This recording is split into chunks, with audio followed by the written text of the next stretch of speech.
Hello, my friends. This is Hetty and Andy coming to you live from Brea. We're at the other place. Yes. Back on our mics. Sounds probably a lot better, just because we have two separate mics as opposed to sharing one mic. In case you on the podcast are wondering why it sounds different, that is why. Because we got a fabulous setup. gig. Yeah. Gotcha. And the camera makes me look so much better. Does it? Is it thinning? What? Is it slenderizing? What are you saying? Oh, we don't have any more bubbles? What are you saying? Nothing. I just thought that's what you meant. Because I feel slimmer. On this My camera. skin. Oh, your skin. Okay. Go. Whoops. All right. Go to livingfearlessdevotional.com. That's where our podcast is that I was just talking about. And you'll be taken to Apple Podcasts, where you'll hit the 5 stars, subscribe, and tell everybody how fabulous God is. And also, just in case I haven't said it in a long time, if you go to theandyfalcoshow.com, theandyfalcoshow.com, that will take you to the YouTube channel where you find all the videos. And you can go back in the mixture of the Andy Falco Show along with the Devotional Show. You'll find them all there. So you go to the Andy Falco Show if you want to do that.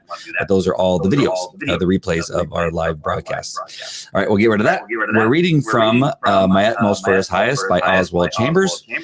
And it's a field, it looks like, right? Of grass or something like that. I expected UFO to land. I know. Yeah, one of those circles will appear after Area 51. Yes. So, My Utmost for His Highest by Oswald Chambers. You can find it online if you go to a browser and type in utmost.org. And you'll find the devotional that we're in today. It's entitled, for June 29th, it's entitled The Strictest Discipline. The reference that they use here is Matthew 5:30, and they have it written down as, if your right hand causes you to sin, cut it off and cast it from you. For it is more profitable for you that one of your members perish than for your whole body to be cast into hell. Wow. All right. That's a tall order. The devotional says Jesus did not say that everyone must cut off his right hand, but that if your right hand causes you to sin in your walk with him, then it is better to cut it off. There are many things that are perfectly legitimate, but if you are going to concentrate on God, you cannot do them. Your right hand is one of the best things you have, but Jesus says that if it hinders you in following his precepts, then cut it off. The principle taught here is the strictest discipline or lesson that ever hit humankind. When God changes you through regeneration, giving you new life through spiritual rebirth, your life initially has the characteristic of being maimed. There are 101 things that you dare not do, things that would be sin for you and would be recognized as sin by those who really know you. But the unspiritual people around you will say, "What's so wrong with doing that? How absurd you are." There's never yet been a saint who has not lived a maimed life initially.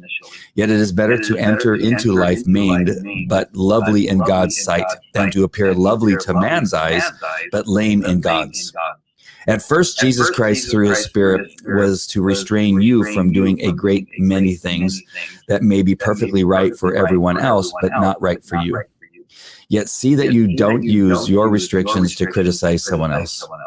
The Christian life is a maimed life initially, but in Matthew 5:48, Jesus gave us the picture of a perfectly well-rounded life.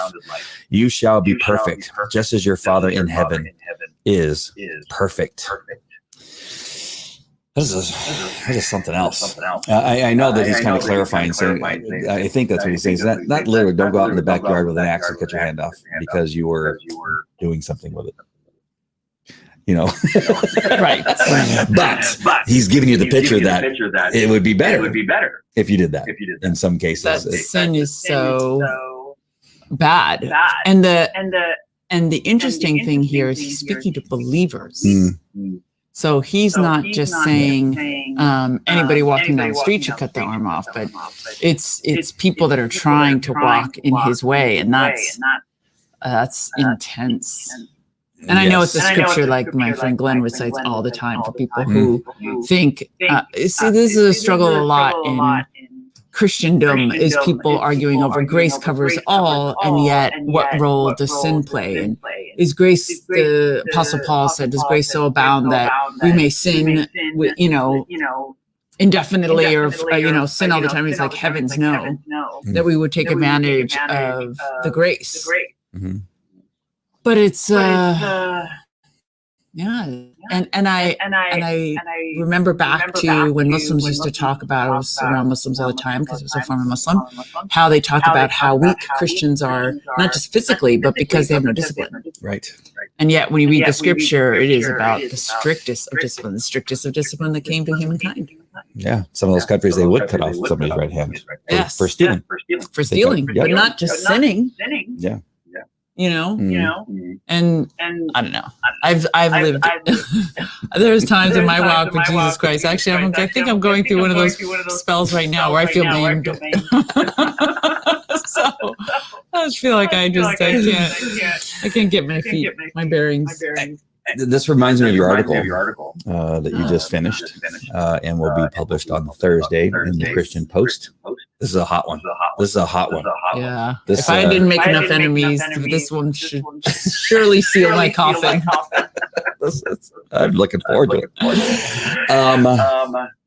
And there's something about this devotional that, and please comment. I put that up there, and I forgot that I put it up there. But please comment. Let us know that you're watching. Let us know how you feel about this.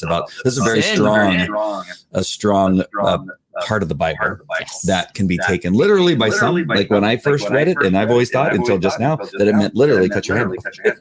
I take things a lot. I take a lot of things literally. That's kind of my thing. But it is one of the things, if you read that and you're saying that homosexuality, same-sex attraction is that bad, that when you read that now you can get a little glimpse as to why people think Christians hate homosexualities or homosexuals. No, we do hate homosexuality. We don't hate homosexuals or people that identify as homosexuals. And we don't, just like we don't hate gamblers. But we hate it when gambling becomes so bad that it causes sin. Fornicators, adulterers. Right. And so this is the kind of message that when you say it, and you need a good teacher like Pastor Jack Hibbs at Calvary Chapel Chino Hills that explains it. It doesn't mean that doesn't mean this is strong. Yeah, exactly.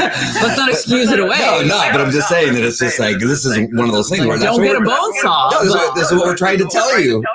Is the reason why.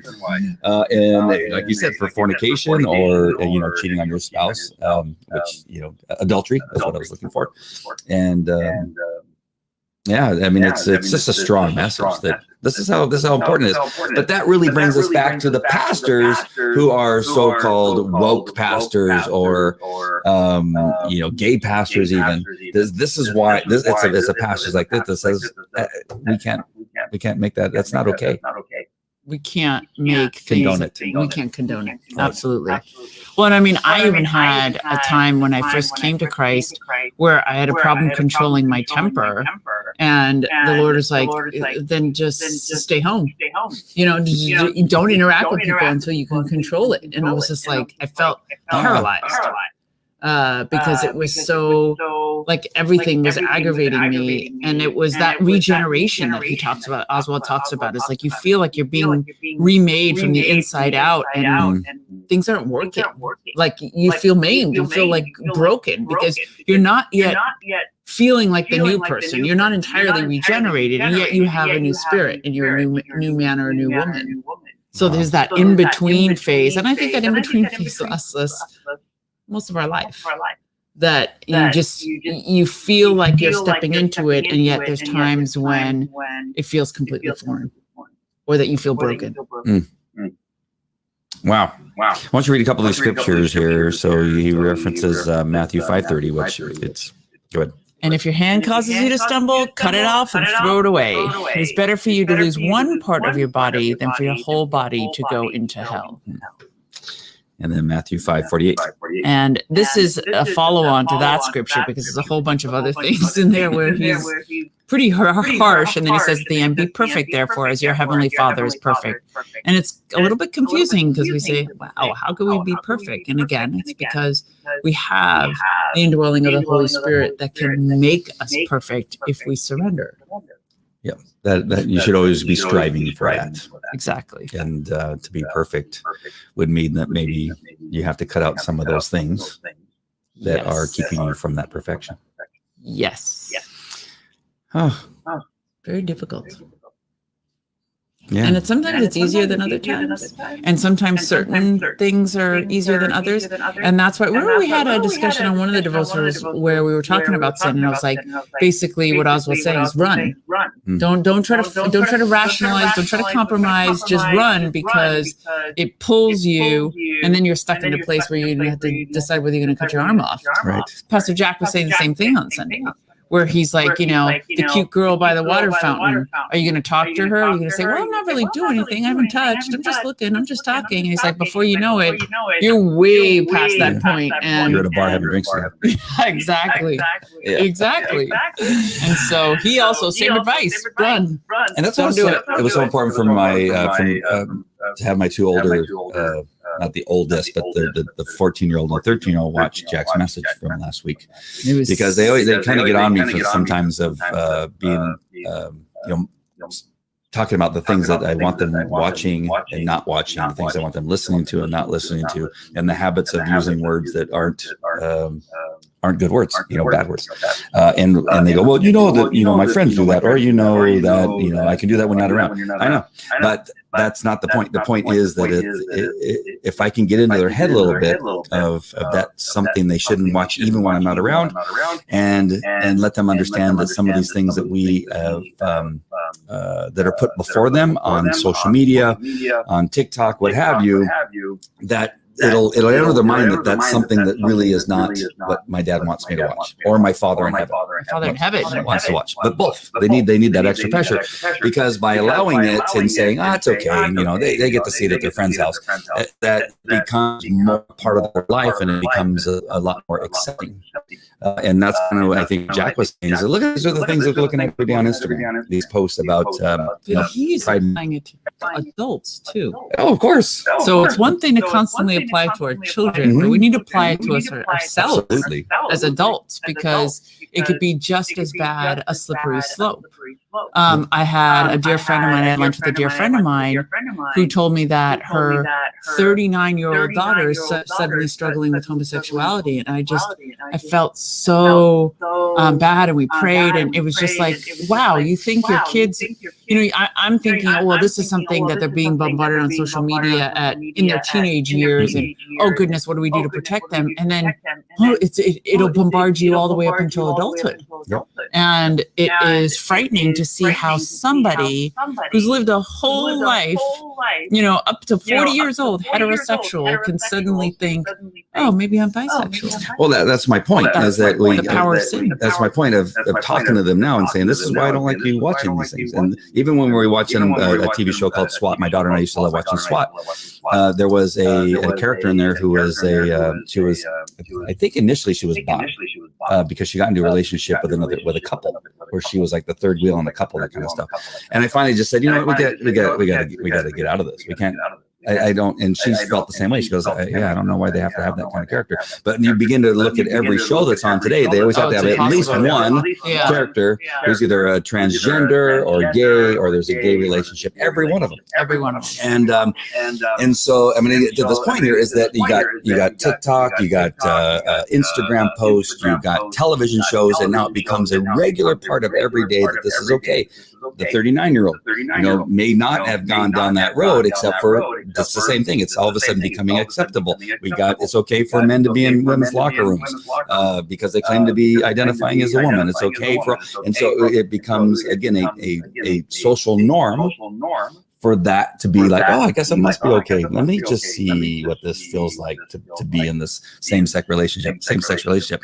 But we've seen it before. We see it before with cigarettes. If you go back, when we were kids in the 60s, and where cigarettes ads were everywhere, the cool people smoked cigarettes. In school, if you weren't one of the cigarette smokers, then you weren't cool, right? And that's the very same thing. Why did people start smoking? Well, everybody else was doing it. It became a social norm, and it was hard to get back out of that not being a social norm. Don't tell me. Smoking is the worst addiction of all. But it's the very same thing. We can look at it as Apple computers. When did Apple computers really begin to make a breakthrough in the market? And that is when they had a really huge push on getting Apple computers into schools.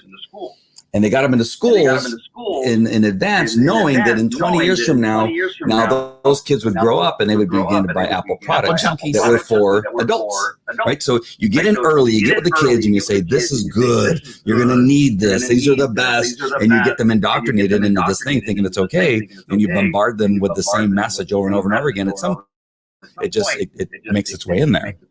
And that is why parents need to be on top of these things and paying attention to what's going on and talking to your kids and reminding them of who they are. Again, you're going to have a one break off a little bit. Like you always have that meander. You always have that Terry on the way. That duckling. The ducks even have a duckling that always ends up getting eaten by the wolf. Right? They're a little too slow, a little too clumsy, or they just decide they want to be adventurous and they get out there in the adventures and the wolf eats them. And that's just the kind of way things are. But we at least if as parents or as mentors, if we're doing our job, and now it's going to bring me a little bit to your article. You've talked about a little bit, is that you said in a conference you went to that the one thing that was common with those children that were able to get over the same-sex attraction was that the parents never gave up. Never gave up. Never wavered on the gospel. That's so good. Good stuff. Yes. Wow. Where else could this be used? I mean, where else are, besides what because we're so focused on because of your article, homosexuality, same-sex attraction. Heterosexual, fornication. No. I mean, how many times, I know tons of pastors, actually one pastor I used to follow a lot was pulled into adultery from social media. I mean, think about it. These pastors have huge public profiles, some of them good-looking, charming, bombarded constantly by females, trying to talk to them. Oh, will you pray over me? Will you do this for me? And resisting the onslaught of that adoration and attention has to be overwhelmingly difficult, especially if they were the kind of individuals who grew up without it. So maybe they were the ugly duckling as a child, or they were awkward, and now they're this super cool, the light of Jesus on their faces, preaching their hearts out. And then there's all of this adoration that comes at them. And I've had a number of pastors talk about it. I've one in particular that fell twice as a result of it, and another who his staff would tell me he completely isolates himself from people he doesn't know. He comes in and out of the church building without interacting with people, just because the kind of celebrity status was so the onslaught was so overwhelming that he just had to shut himself off from people he didn't know. I mean, and that's the kind of cutting the hand off. That's cutting the hand off. That's exactly what my point. That's what Jack says, and I think Jack very much is very similar to that. He doesn't meet with female constituents alone. There's always another female present. It's doing things that are constantly protecting your eyes, your soul, your space, because you don't want to slip by just lowering your guard. Wow. Reminds me of what I was talking about the other day, is that you think initially as a manly man that coming into the Christian faith is you got to stop having fun. But I remind you that I understand that there be, and we learned that from our show, The Bridge, right? A moment of just like, I'm just going to do this thing, and it ends up destroying your entire life. Right? That show is the best depiction of that. You've not seen The Bridge. One wrong move, and it was toast. 2 or 3 wrong moves. Yeah, but he lost his wife. over the wet one night. Yeah. Because the mistakes he made beforehand, she would have maybe forgiven him because they were before they met. Yeah. But the one act of adultery lost his whole family over that. And it's a moment of time. Right? It's just a moment of satisfaction. I was going to say self-satisfaction, but they're together. That destroys everything. Absolutely. And so again, you can look at, well, it's fun, but you're looking at like, is it really fun? I mean, is it really fun to go through what this guy went through? No. You have to watch the His bridge. son died. I don't want to get, Yeah. you have to watch the whole thing, but it is those things that you got to think about. Like, I know for a moment you're going to, it's going to be a night of jocularity, right? But in the end, it could cost you a lot more than just that. Absolutely. And where's the fun in that? And it reminds me of what our parents used to say. I don't know if your parents used to say this to you, where my mom would always tell me, you can't date boys, or you can't go here and do that. And I was like, why? Don't you trust me? And she's like, it's not you I don't trust. Right. It's them I don't trust. Right. And that's exactly it. Because even though you have every intention of remaining holy, nobody can accurately predict what they will do in response to a demonic attack. And I say demonic because things like the Jezebel spirit, when it takes over a woman or a man, but let's say in this case a woman, and it comes after you as a man, you have no idea, unless you are engaged in spiritual warfare on a regular basis, you have no idea how that's going to affect you. No matter how much you go into it thinking, I'm in control. And I think it's another important reason why I know a lot of the pastors that talk about infidelity and adultery and fornication talk about it as a demonic attack. Because if you face it that way and you are prepared to defend yourself in that way, then you're not looking at the individual. You're saying, this is what could potentially happen to me if I put myself in this scenario, so I'm just not going to do it. Sorry, I just got to turn this thing down here. I'm not sure if it's affecting anything.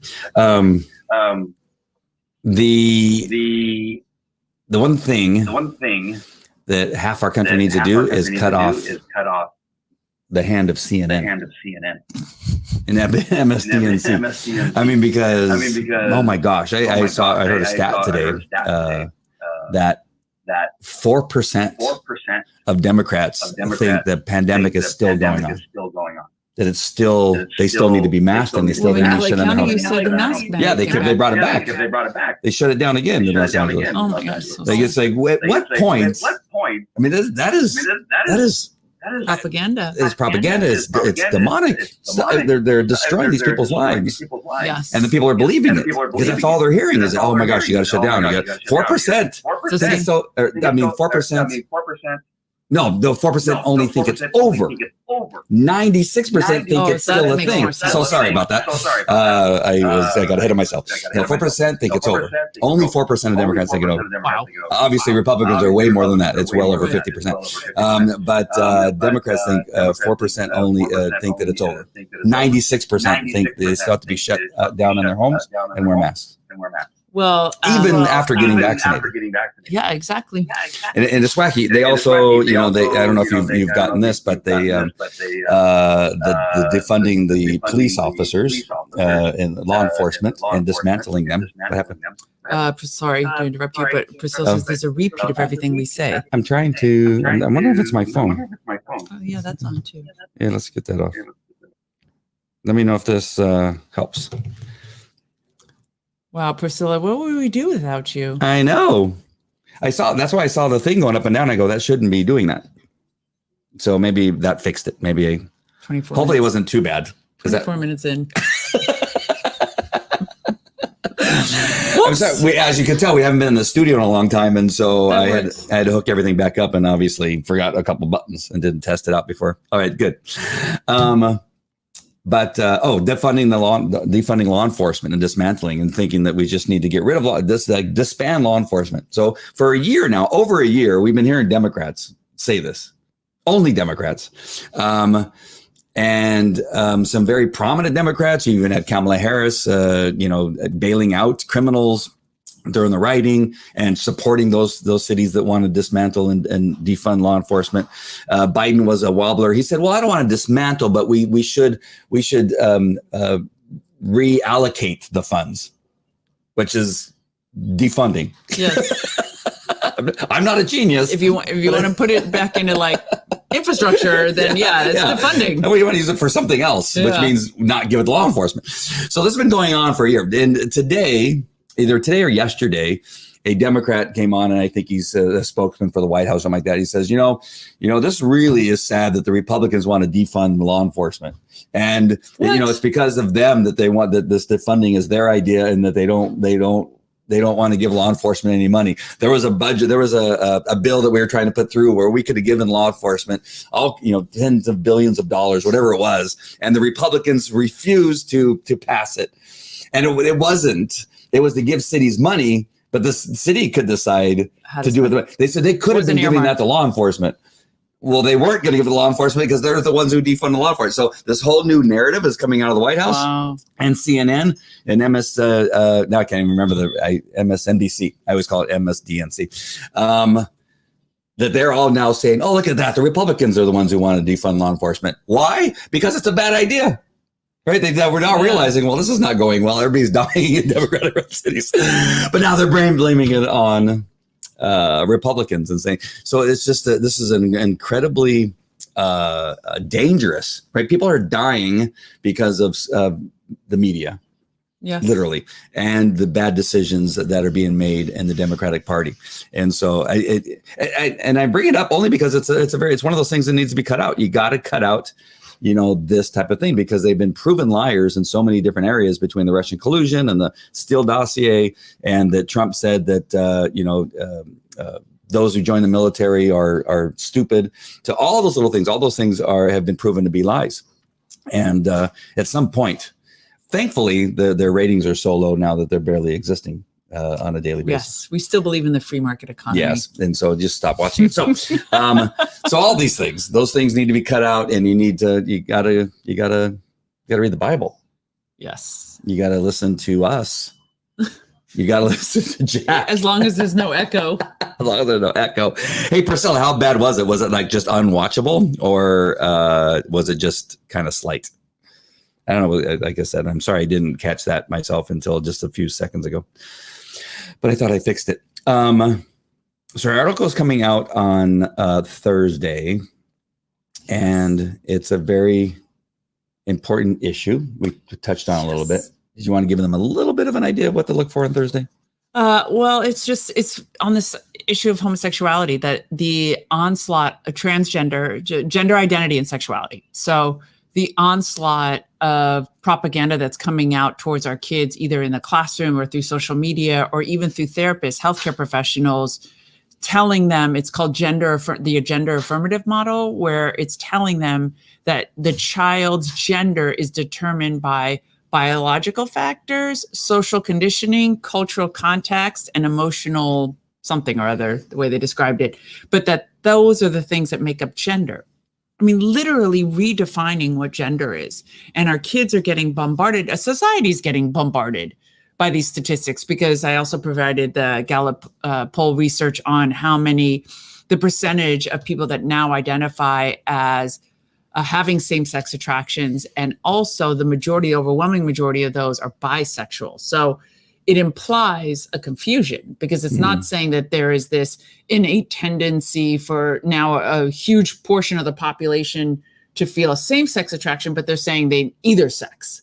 So it represents this confusion, basically, or this acceptance of, I could basically do whatever I want.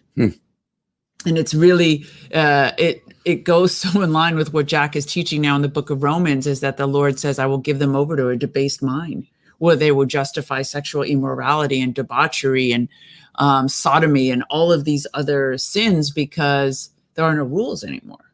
Right. So it's very disturbing. Here's a sad thing, and hopefully I can bring it up here. It'll there. 1 second, is that I put a post on about how men are being allowed, as long as they identify as a woman, into locker rooms, and even in sports, obviously. Yes. And Hold on. So sorry. I want to find the post. Where can I go to Andy? I can't find that anywhere. Your picture. Oh, there we go. How about that? And there were some remarks because I said, when are women going to finally get tired of this thing? So and my post was, why are women not outraged about men competing in girls' sports, men allowed in girls' locker rooms? And then, of course, there's a few people that said, because, yes, let me find them. We are, but if we rebel, we go to jail. God only knows where. Like there's this thought, like they can't say anything because they're afraid they're going to go to jail. There's another one that said that they'll be called a bigot, and so they're afraid to say anything. Somewhere, there we go. Yeah. Of course, we are, but the minute we say something about it, we are labeled as bigots. And I know other people that I brought this up to, they're afraid of getting fired from their jobs. Because of, if they even post something on their social media, if they even talk to somebody in the office saying, this is really crazy that, men are allowed to play. Oh, what? And they report you. And the next thing you're fired. I mean, I know there's restaurants in LA that we'd go to the restroom with our teenage children, girls, because they were same-sex bathrooms that were multiple stalls. Opposing sex, like unisex bathrooms. So in other words, it's not just a single stall bathroom that either one can use. Okay, we're over that. But it was literally multiple stalls with any sex in them. Yep. And so we're thinking to ourselves, wait a minute, we can't let our kid go in there. So we literally stood outside the door and wouldn't let anybody else in the bathroom while the girls went to the bathroom. Wow. I think that happened the other day. Where were we? I went to the restroom. And then while I was in the stall, a woman came in and they said, "Oh, is there somebody in there right now?" And he said, "Yeah, he'll be done in a minute." And she goes, "Okay." And she went, and it was just one bathroom, but then there's no way of locking the door. And it didn't say, it just said restroom on the outside. Oh, yeah. And you could see where the sign man or woman was pulled off, and it just said restroom. And you just had to kind of guess. It was one of those big rooms restrooms were big enough to where you didn't normally have a lock. Because there's a stall on the wall for men, and then there's like 2 or 3 stalls to sit down. Yeah. And so it's not like a one person restroom. Right. Like I'm saying, the one person, you're okay. You lock the door and you're like, okay, whatever. Nobody's going to come in there. But when it's multiple stalls and there's a urinal, and then girls are supposed to go to the bathroom, and you say as a grown adult, I'm not so crazy about that, but I think I can manage myself. But how are you going to let a little child go in there and have a man, When I went in, I thought, well, whip out his private parts. Yeah, I only see one place to go, the bathroom. Yeah. And so I thought, well, maybe I must have missed something. So when I came back out, I was looking around. I go, there is literally only one bathroom. I thought that I had messed up. Priscilla says, "Oh yeah, you came." No. We weren't saying that it would.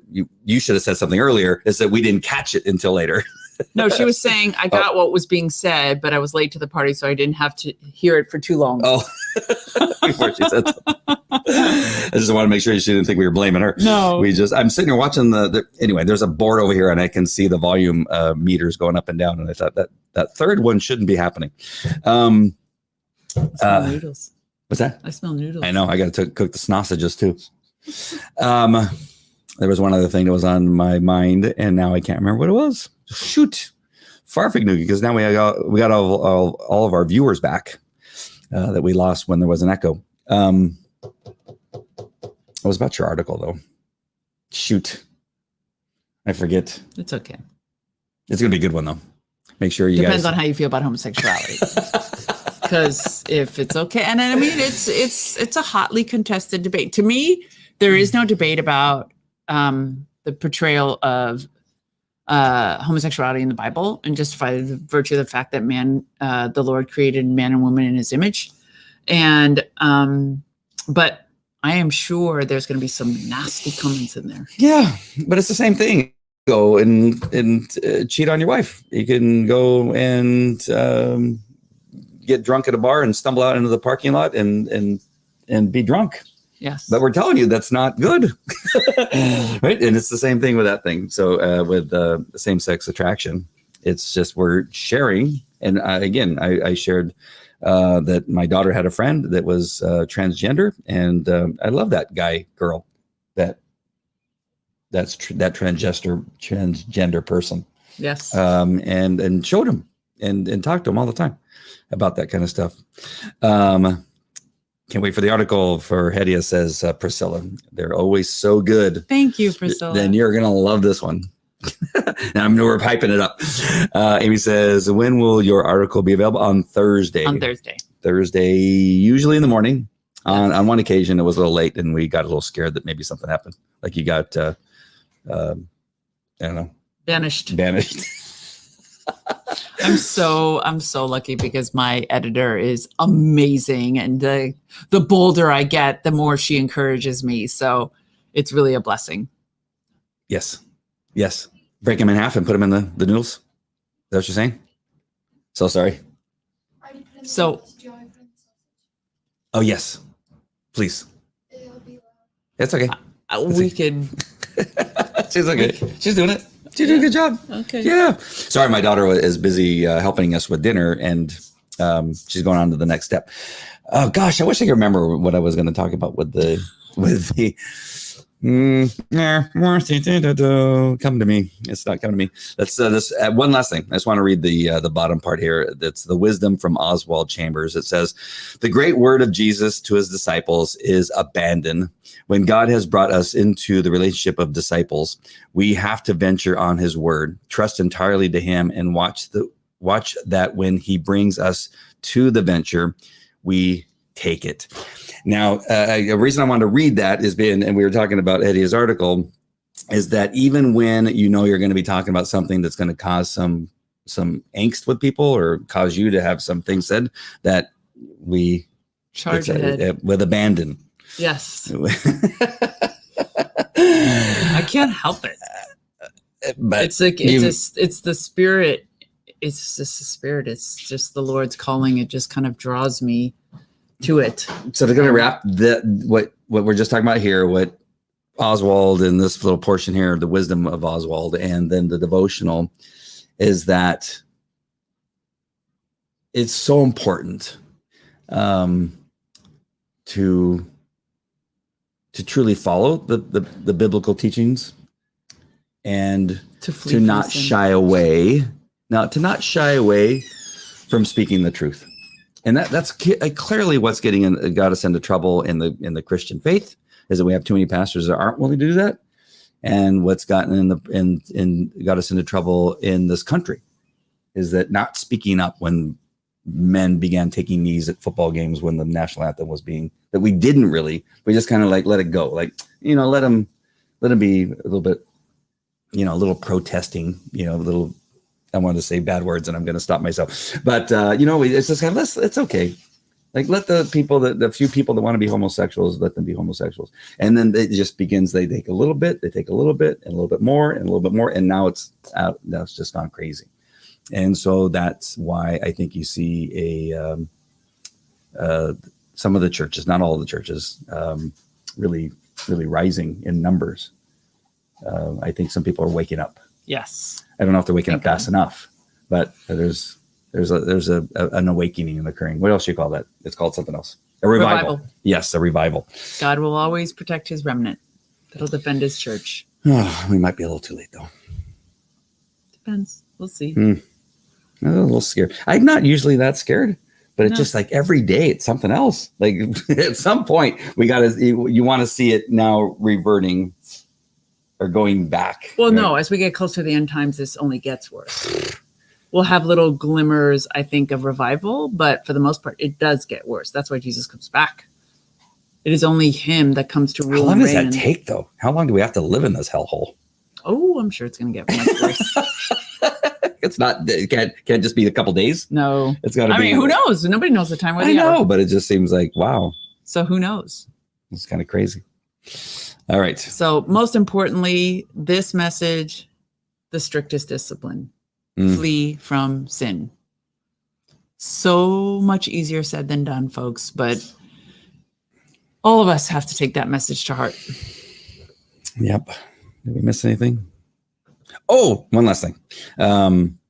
Those of you in the Orange County area, especially around Yorba Linda, Anaheim Hills, Placentia, Fullerton, those of you that may be watching, Leandra put a little announcement on Facebook about some type of Republican group that may be starting Yorba Linda Republicans, I think is what she's calling it. Nice. At least for now. I don't know if that's the end all be all name, because there's some, there's still some things happening in our school board. We had a Republican, and again, school board is Maybe we supposed should to call be it like Patriots or something, because we thought one was Republican and then they she bailed out on us. That's what I mean. And I said, I'll join it if Marilyn is not joining. Marilyn is the woman's name on the school board who voted against, in support of the critical race, ethnic studies curriculum. Yeah. So she is a bit of a rhino, apparently.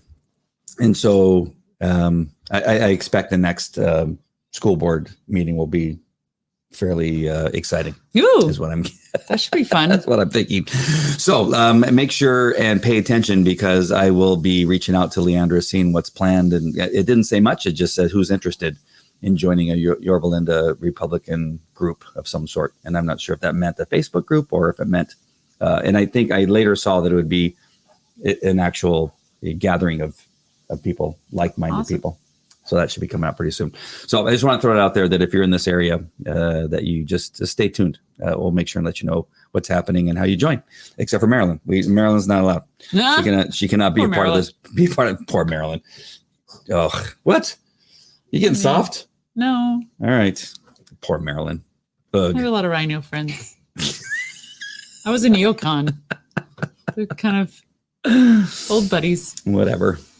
All right, my friends. We love you guys so much. Thanks for watching. And stay strong. And consider cutting off that right hand. That might be simple. Figuratively.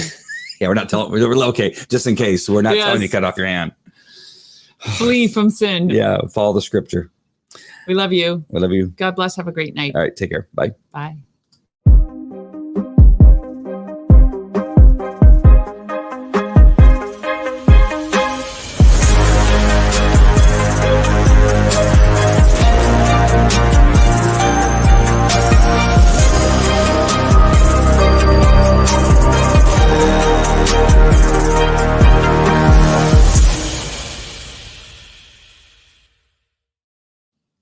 Okay.